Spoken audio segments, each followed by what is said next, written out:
Direct था, आपको याद करने का सबसे आसान तरीका करवा दिया था मैंने। पेपर में डेरिवेशन आगे बेटा सुन तो ले।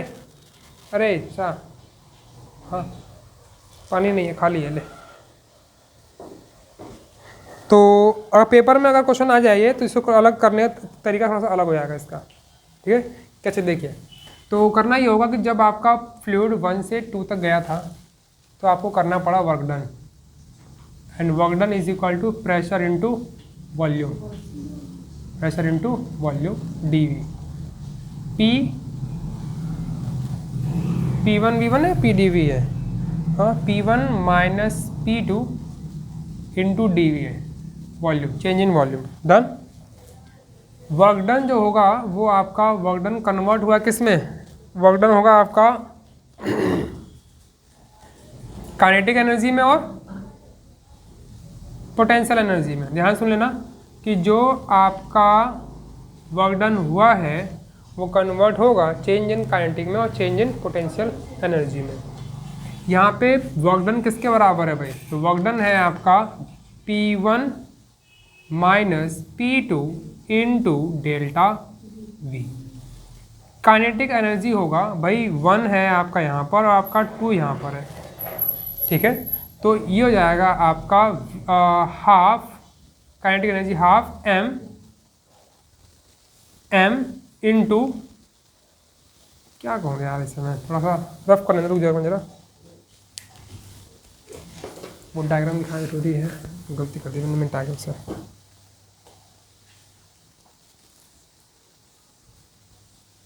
यह ना आपका ये V1 था, यहाँ आपका V2 है, ये P1 है, ये आपका हाइट H1 था, ये P2 हाइट H2 है। अब आइए देखिए जरा, तो होगा ये कि भाई चेंज इन काइनेटिक एनर्जी होगा आपका हाफ m, मास जो है वो इनकम्प्रेसिबल है, मास जो होगा फ्लो वो हर जगह एक ही हो रहा होगा, तो हाफ m की जगह m ले लिया मास, और चेंज इन वेलोसिटी क्या V2 का स्क्वायर माइनस V1 का स्क्वायर। चेंज इन काइनेटिक होता है final minus initial, final V2 है, इनिशियल V1 है। ऐसे ही आपका mgH2 माइनस H1, ठीक है, final height minus initial height.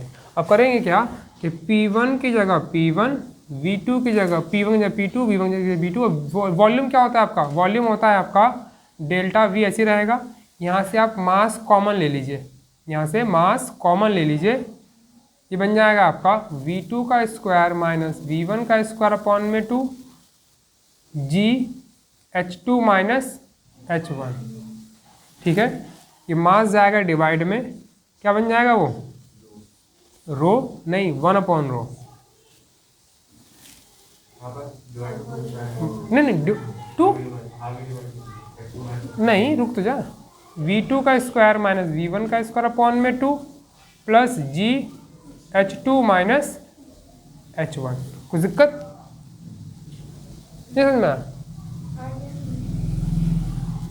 अलग अलग कर लीजिए। P1 अपॉन में रो यहीं रहेगा, V1 का स्क्वायर अपॉन में 2 माइनस हो जाएगा, यहाँ प्लस का हो जाएगा,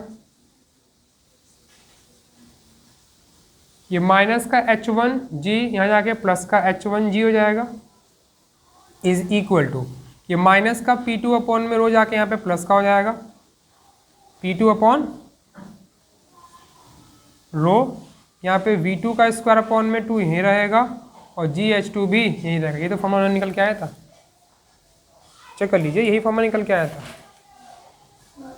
ठीक है, तो मैंने डायरेक्ट कर दिया था वहाँ पे, क्योंकि वो डायरेक्ट याद रखो ज़्यादा अच्छा रहेगा, क्योंकि फॉर्मूला याद रखना ज़्यादा ज़रूरी है, डेरिवेशन ज़्यादा इंपॉर्टेंट नहीं है। अगर पेपर में अगर आ भी जाए तो आप तिगड़मबाजी करके कर सकते हो। डन। दूसरी बात, ये जो प्रेशर है, प्रेशर की वजह से, ऑन कर लिया जरा एक बार वीडियो, वाह बेटा तू सही है यार, चले कोई बात नहीं। तो प्रेशर की वजह से मान लीजिए कि अगर आपके ये ट्यूब, ये पाइप है, इस पाइप में लिक्विड या कोई फ्लूइड है जो फ्लो हो रहा है। डन। आपने एक ट्यूब यहाँ लगा रखा है, एक ट्यूब एक ये लगा रखा है, 2 लगा लेते हैं। ठीक है भाई, तो होगा ये कि भाई दोनों ही लिक्विड में, मान लीजिए यहाँ पे प्रेशर अलग है, यहाँ प्रेशर अलग है, जो यहाँ प्रेशर होगा वो थोड़ा ज़्यादा होगा, लिक्विड ज़्यादा राइज करेगा, यहाँ प्रेशर थोड़ा कम है तो यहाँ पे लिक्विड थोड़ा सा कम राइज करेगा। तो प्रेशर के वजह से लिक्विड के हाइट में डिफरेंस आ रहा है ना। जैसे मान लीजिए कि एक ही पाइप है, चलिए एक ही पाइप लेके चलते हैं, ठीक है भाई। इसमें हमने एक होल कर दिया, एक पाइप लगा दिया। इसे एक्चुअल में ट्यूब बोलते हैं, पिटेड ट्यूब वगैरह सब बोलते हैं, पतली सी ट्यूब होती है, ठीक। इसके अंदर फ्लूइड जब फ्लो करेगा तो प्रेशर होने की वजह से थोड़ा सा लिक्विड राइज करेगा, है ना। प्रेशर होगा तो राइज करेगा। थोड़ा तेज फ्लूइड फ्लो कर रहा होगा, थोड़ा और राइज करेगा, ठीक। अगर ये ट्यूब थोड़ी हाइट पे होगा, थोड़ा सा और राइज करेगा किसी दूसरे की तुलना में। मान लीजिए कि 2 ट्यूब है ना, एक ट्यूब ये रहा और एक ट्यूब यहाँ है, तो भाई सीधी सी बात है, जो यहाँ पे लिक्विड राइज करेगा यहाँ ज़्यादा राइज कर जाएगा क्योंकि तो हाइट पे है ना ये, ठीक है। तो लिक्विड के अंदर, ट्यूब के अंदर जो लिक्विड राइज करता है वो 3 कारणों से राइज करता है। पहला, प्रेशर की वजह से, प्रेशर ज़्यादा होगा तो लिक्विड ज़्यादा राइज करेगा।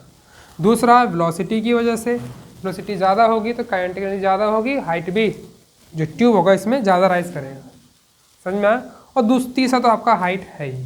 तो इसीलिए बता दूं मैं आपको, जो ये जो हाइट है जिसकी प्रेशर की वजह से जो हाइट आता है उसे बोलते हैं pressure head, pressure head. Oh sorry, एक चीज़ हो गया पहले। इन सबको आप जी से डिवाइड कर लीजिए। उसके बाद P1 अपॉन में रो जी, V1 का स्क्वायर अपॉन में 2G प्लस H। तो देखिए यहाँ पे ये सभी के सभी H के डायमेंशन के बराबर चल रहा है। ये भी हाइट है, समझ में आया। अगर ये हाइट है तो ये भी तो H ही रहा होगा, क्योंकि 2 डायमेंशन तभी ऐड कर सकते हो जब दोनों का डायमेंशनल फॉर्मूला सेम हो। अगर ये हाइट है तो ये भी हाइट है और ये भी हाइट है। तो ये जो हाइट है जो प्रेशर की वजह से आया है इसको बोलते हैं प्रेशर हेड, प्रेशर हेड। यानी कि लिक्विड में जो लिक्विड है ट्यूब में राइज करेगा, हेड मतलब हाइट, प्रेशर की वजह से, तो ये होगा P1 अपॉन में रो जी। ये है आपका काइनेटिक हेड, इसको बोलते हैं काइनेटिक हेड। यानी कि एनर्जी, काइनेटिक एनर्जी की वजह से जो लिक्विड राइज करेगा जितना भी हाइट, उसका फॉर्मूला ये देगा। और ये हो जाएगा आपका पोटेंशियल हेड, ये आपका हो जाएगा पोटेंशियल हेड। कुछ दिक्कत समझ में आया कि कई बार एंट्रेंस टेस्ट में क्वेश्चन आया हुआ है कि pressure head is equal to क्या होता है। तो प्रेशर हेड इक्वल टू होता है P अपॉन में रो जी, ठीक है। या बोल देगा कि भाई प्रेशर हेड 10 सेंटीमीटर है, कुछ भी दे सकता है, बताइए प्रेशर कितना होगा। अगर डेंसिटी और जी दे दिया है तो H देगा आपको, रो जी से मल्टीप्लाई कर देना, प्रेशर मिल जाएगा। समझ में आया कि नहीं आया। काइनेटिक हेड देगा तो वेलोसिटी पूछ लेगा, समझ में आया। तो ये जो फॉर्मूले लिखवाए गए हैं ये बहुत इंपॉर्टेंट है एंट्रेंस टेस्ट के व्यू से, कृपया इसे उतार लीजिए सही से इस पॉइंट को।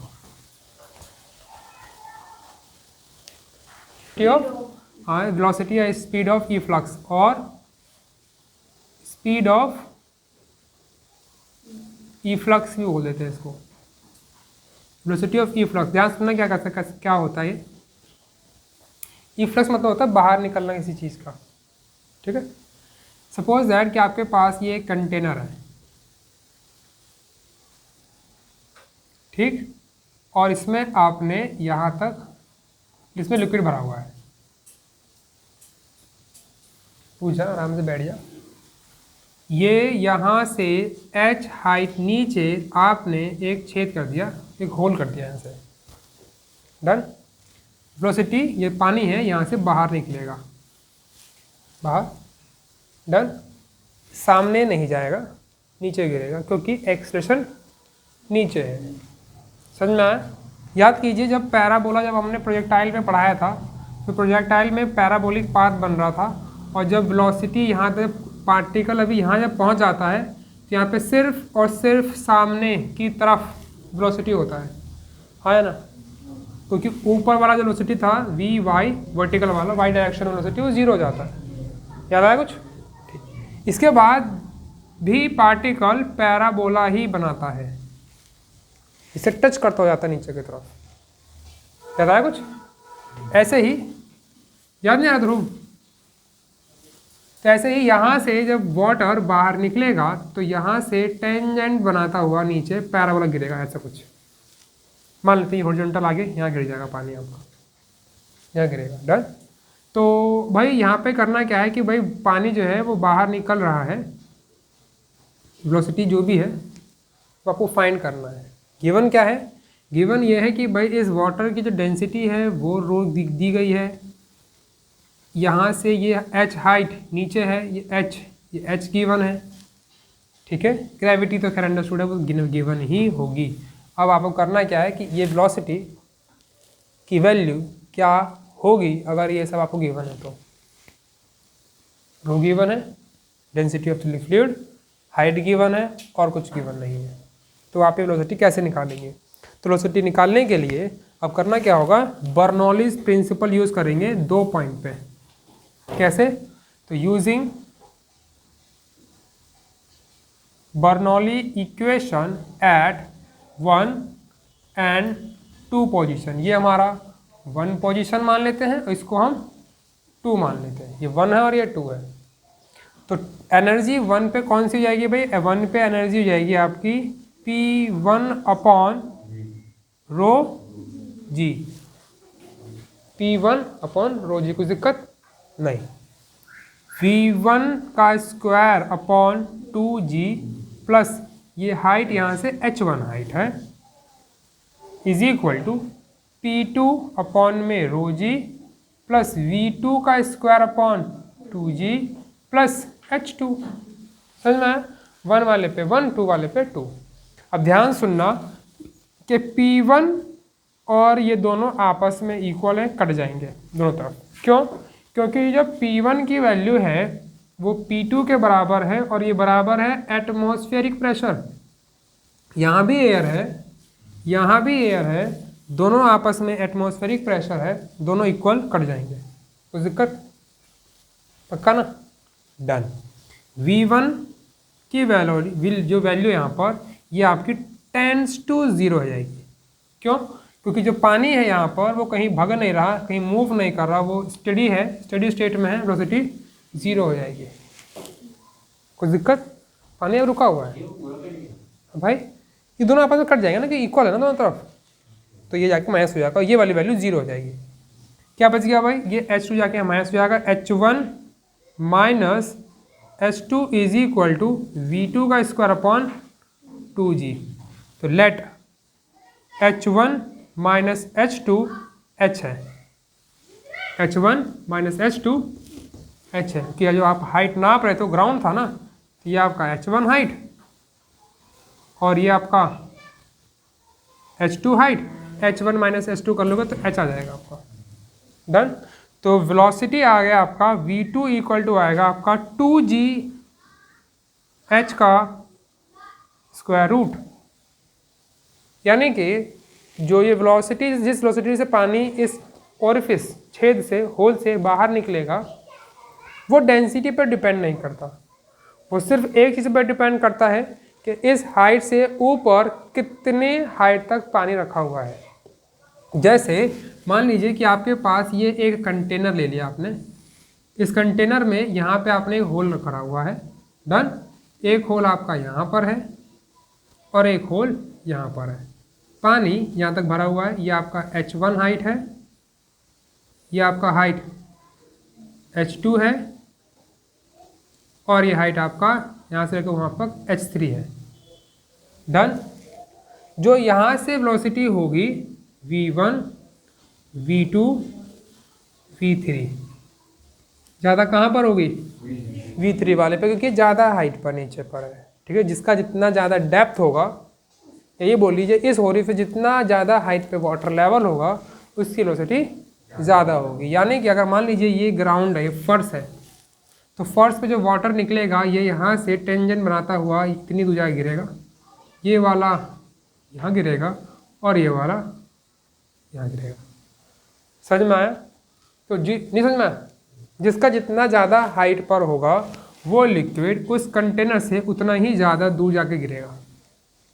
जो उससे कम वाले हाइट पे होगा H2, वो कम डिस्टेंस ट्रैवल करेगा, जो उससे कम होगा वो उससे कम डिस्टेंस ट्रैवल करेगा। समझ में आ गया सर जी? उतार दीजिए इसे, ठीक है। ध्यान रखिएगा वेलोसिटी जो होगा ना, वेलोसिटी ऑफ ई फ्लक्स बोलते हैं, इसी वेलोसिटी से पानी बाहर निकल रहा है, तो velocity of efflux is directly proportional to root H होता है। ये ध्यान रखिए, बहुत इंपॉर्टेंट पॉइंट है ये, एंट्रेंस टेस्ट में यही सब काम करता है। जैसे मान लीजिए, जस्ट इमेजिन कीजिए कि ये वाला जो हाइट है, ये h जो था h, इसको h3 को मैं 4 मीटर ले लेता हूँ, 4 मीटर। यहाँ से जो वेलोसिटी बाहर निकल रही है मान लेते हैं वो है हमारा v, मान लेते हैं वेलोसिटी v3 को मैंने v मान लिया। अगर h2 की वैल्यू कितने मीटर होगी कि v2 की वैल्यू इससे हाफ हो जाए? कुछ समझ में आया? ये तो क्वेश्चन फंसते हैं एंट्रेंस में भाई। यहाँ से S3 हाइट पर, जो S3 हाइट है ये 4 मीटर की हाइट है, ये 4 मीटर है। यहाँ से जो वेलोसिटी बाहर निकल रहा है v3 से, वो v के बराबर है, मान लेते हैं v है वो। तो h2 की वैल्यू इस वाले से हाफ है, तो h2 की वैल्यू क्या है?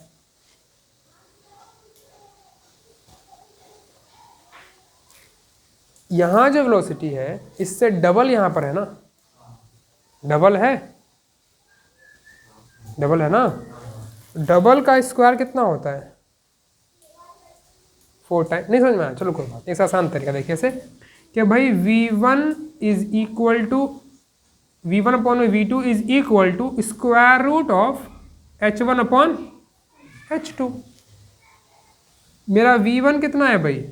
v है, v2 मुझे निकालना है, दे रखा है v1 upon v upon 2 is equal to h1 की वैल्यू 4 मीटर पता है मुझे, और h2 मुझे निकालना है। ये 2 जाएगा ऊपर, स्क्वायर कर देंगे इधर भी, ये बन जाएगा आपका 4v स्क्वायर अपॉन में v square is equal to 4 upon h2।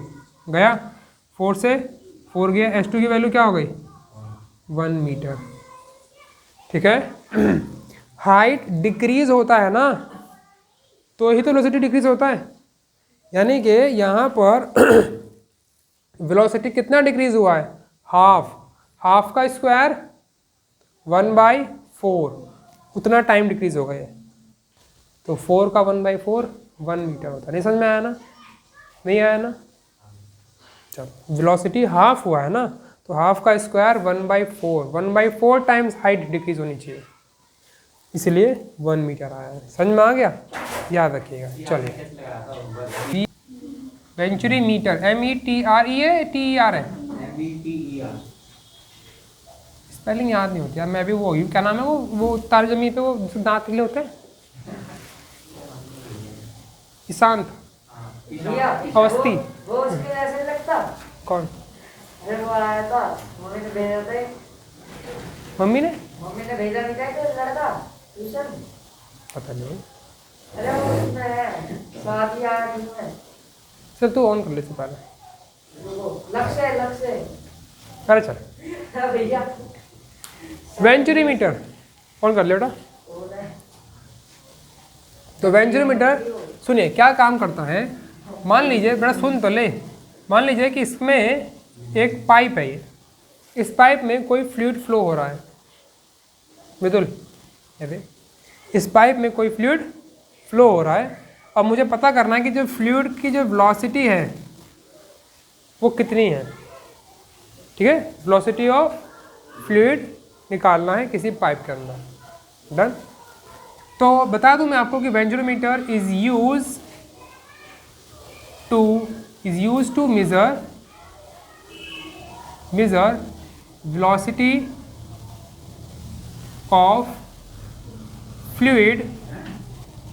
Of fluid